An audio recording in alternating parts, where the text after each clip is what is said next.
Friends, wait मंत्रा में आप सभी का स्वागत है। मैं हूं आपका फ्रेंड डॉक्टर क्षितिज गोस्वामी और आज हम आप सभी के लिए एक वीडियो लेकर के आए हैं कि अगर आप अपने घर में एक नया पपी लाना चाहते हैं, एक डॉग लेकर के आना चाहते हैं, तो आपको कौन कौन सी बातों को ध्यान में रखना है और हमें कौन कौन सी बातें पपी लाने के बाद में भी हमारे माइंड में रखनी है ताकि हम उसकी अच्छी ग्रोथ करवा सकें और वो हमारे साथ तक सालों साल तक हमारा अच्छा फ्रेंड बन के रह सके। तो आइए हम देखते हैं कौन कौन सी बातों का हमें ध्यान रखना होता है।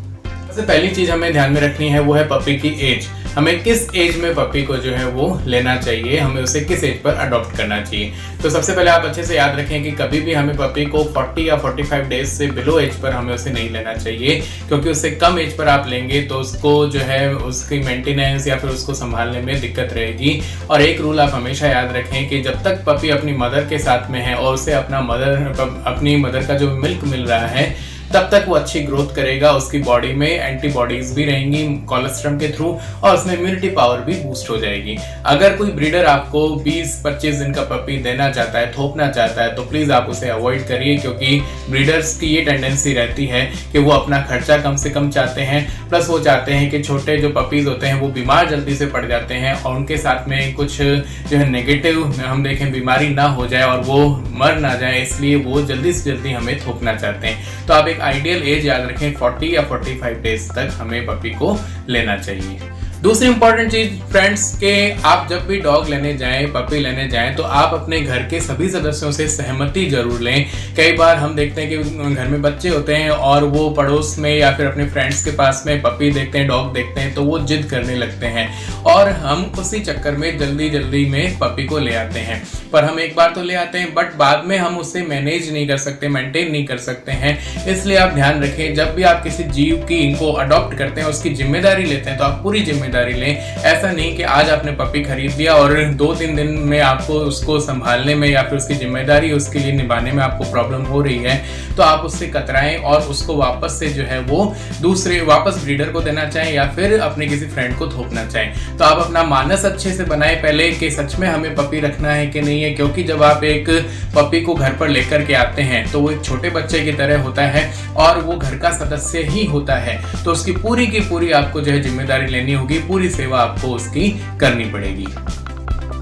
नेक्स्ट थिंग इंपॉर्टेंट क्या है फ्रेंड्स के आप कौन सी ब्रीड लेना चाहते हैं, आपके घर पर कौन सी डॉग की ब्रीड सूटेबल रहेगी, आपके साथ में फैमिलियर कौन सा डॉग रहेगा, इन सभी बातों का भी आपको ध्यान में रखना है। जैसे कि हम देखें, अगर एक सिंपल सी फैमिली है और आप एज ए फैमिलियर डॉग लाना चाहते हैं तो आप कोई बड़ी ब्रीड पर ना जाएं, जैसे सेंट बर्नार्ड हो गया, ग्रेट डेन हो गया या फिर पिटबुल हो गया या फिर रॉटवाइलर हो गया, तो उन ब्रीड्स को हमें अवॉइड करना है। हमें या तो पोमेरेनियन लेना है, स्पिट्ज जिसको हम बोलते हैं, या फिर आप जो है वो लैब्राडोर पर जा सकते हैं, क्योंकि हमारी फैमिली कंडीशंस या फिर हमारे घर के अनुसार ही आप एक ब्रीड को मैनेज कर पाएंगे, मेंटेन कर पाएंगे।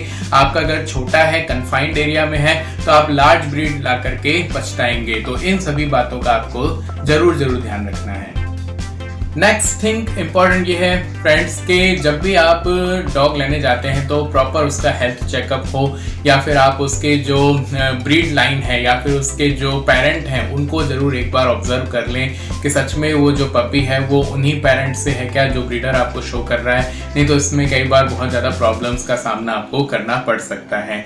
और दूसरी इंपॉर्टेंट थिंग स्टूडेंट्स और मेरे फ्रेंड्स के आप जब भी डॉग लेने जाते हैं तो आप उसकी हेल्थ के लिए आप उसकी जो फिजिकल अपीयरेंस है उस पर जरूर ध्यान दीजिए कि जो पपी है वो एक्टिव है कि नहीं है, उसका हेयर कोट कैसा है, प्लस उसकी आंखों से किसी प्रकार का डिस्चार्ज तो नहीं हो रहा है, नेजल या फिर ऑक्यूलर डिस्चार्ज तो नहीं है, उसको वॉमिटिंग या फिर डायरिया तो नहीं हो रहा है, या फिर वो अलग थलग जो है लीटर से तो उन्होंने नहीं रखा हुआ है। तो इन सभी चीज़ों की आपको जनरल अवेयरनेस होनी चाहिए। जब भी आप पपी लेने जाएं उससे पहले होमवर्क करके जरूर जाएं। एक और इम्पॉर्टेंट चीज फ्रेंड्स के जब पपी ग्रोइंग फेज में होता है तो उसकी प्रॉपर इम्यूनिटी डेवलप नहीं होती है, तो जब तक पपी आपका 2.5 से 3 महीने का नहीं हो जाता है आप उसे बाहर ना ले जाएं, अवॉइड करें। उसे थोड़ी बहुत एक्टिविटीज, फिजिकल एक्टिविटीज आप अपने टेरेस पर या फिर आप घर पर ही अगर आपके गार्डन है तो या फिर खुली जगह है घर के अंदर ही तो वहाँ पर करवा सकते हैं। आप उसे बाहर के जो है गार्डन में या फिर एनवायरनमेंट में ना ले जाएं या फिर अदर डॉग्स या पपीज से उसका इंटरेक्शन, उसको कॉन्टेक्ट में ना आने दें, क्योंकि चांसेस होते हैं कि इन्फेक्शन को वो हार्बर कर सकता है। प्लस उसकी जो है डीवर्मिंग बहुत जरूरी है। जो जनरली आप देखते हैं डीवर्मिंग का जो है हम देखते हैं कि स्टैंडर्ड जब आप स्टार्ट करते हैं, डिवॉर्मिंग बहुत इंपॉर्टेंट है। जब आपका जो पपी है 15 डेज का हो जाता है तभी उसकी डिवॉर्मिंग स्टार्ट हो जाती है। डिवॉर्मिंग का मीनिंग क्या होता है, जो भी उसके पेट में कीड़े होते हैं उनको मारने के लिए जो दवाई दी जाती है उसको डिवॉर्मिंग कहते हैं। और जब आप मान लीजिए 45 डेज पर पपी लाए हैं तो उसके एक बार आप या तो ब्रीडर से पूछ लीजिए कि उसने डिवॉर्मिंग करवाई है या नहीं, और अगर नहीं करवाई है तो आप किसी भी वेटरनेरियन की सलाह लेकर के आप उसकी डिवॉर्मिंग करवाइए। और ये शेड्यूल जो है 3 मंथ तक हर 15-15 दिन से इसको फॉलो करिए। उसके क्या फायदे हो सकते हैं डिवॉर्मिंग के, एक तो उसकी हेल्थ अच्छी रहेगी, वो डल नहीं रहेगा, उसके पेट के सारे कीड़े जो है मर करके पॉटी के थ्रू बाहर निकल आएंगे उसके, प्लस वो हेल्दी रहेगा, एक्टिव रहेगा, उसकी डाइट अच्छी रहेगी और हेयर कोट जो है वो रफ नहीं होगा, अच्छी ग्रोथ होगी। तो डिवॉर्मिंग बहुत ही इंपॉर्टेंट होती है पप्स के लिए। और एक इम्पॉर्टेंट चीज कि उसका वैक्सीनेशन, उसका हिंदी में हम बोलते हैं टीकाकरण। जैसे हम हमारे बच्चों में देखते हैं कि टीकाकरण करवाते हैं, वैसे ही पपीज में भी जो है वैक्सीनेशन शेड्यूल होता है। प्रॉपर उस शेड्यूल को आपको फॉलो करना जरूरी है।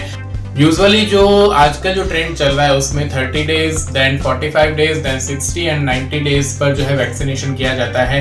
बट मैं आपको सलाह दूंगा कि आप 45 डेज से वैक्सीनेशन स्टार्ट करें, क्योंकि ड्यूरिंग दिस पीरियड आप देखेंगे कि मदर मिल्क से अगर इम्यूनिटी बनी है तो उसको वो इम्यूनिटी ही प्रॉपर रहती है।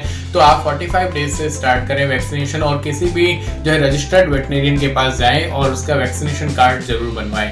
वैक्सीनेशन शेड्यूल को फॉलो करना बहुत जरूरी है, क्योंकि डॉग्स में बहुत सी इन्फेक्शियस डिजीज होती हैं। जैसे कि वायरल इन्फेक्शंस की बात करूं तो एक फैटल डिजीज होती है जिसको हम पार्वोवायरस इन्फेक्शन कहते हैं।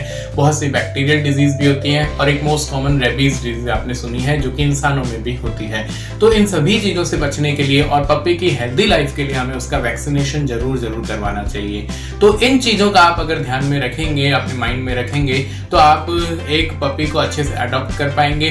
प्लस अडॉप्शन के बाद में जो उसकी लाइफ है उसके साथ में भी आप उस पपी के साथ में भी जज कर पाएंगे प्रॉपर। तो प्लीज आप इस वीडियो को ज्यादा से ज्यादा शेयर करें, लाइक करें और हमारे चैनल को सब्सक्राइब करें। Thank you very much.